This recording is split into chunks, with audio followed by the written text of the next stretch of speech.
Ministro Assunto Combatentes Libertação Nacional, Zilda Costa Monteiro Ansoro Hateten, veteranos Ruma atu retan condecoração tem que tuir lei, Laos de Ida Kusurasi.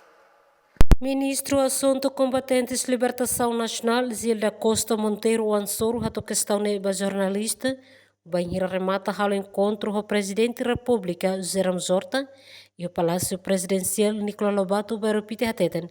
Veteranos Sira atu retan condecoração Ruma o Presidente tem que tuir lei, Laos de Ida Bahusu Ninian. Quando ita colhia assunto Ruma e a relação com assunto veteranos, Laos ida husu.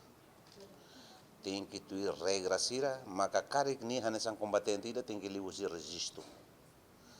Agora, se condecoração ida nebe mak presidente mak escolha ou tuir lei, cá tuir constituição, nebe colhia com quinto dos deputados ativos do Parlamento Nacional ato propõe ne maruma, ho consideração grupo ida nenien kata sira conhece ne questão selo.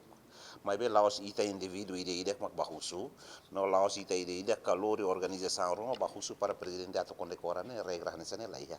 E a sormalo ne presidente da República José Ramos Horta, o ministro ato informa lolos, bot nebe tuir lei artigo hira mak menciona, no protege e mas cidadão de ida ne direito a nessan combatentes.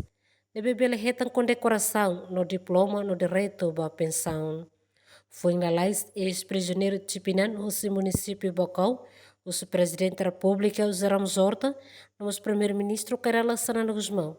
Atofou condecoração, medalha por mérito, bastir na insanulo residualo. Emerenciana Pinto, Estel News.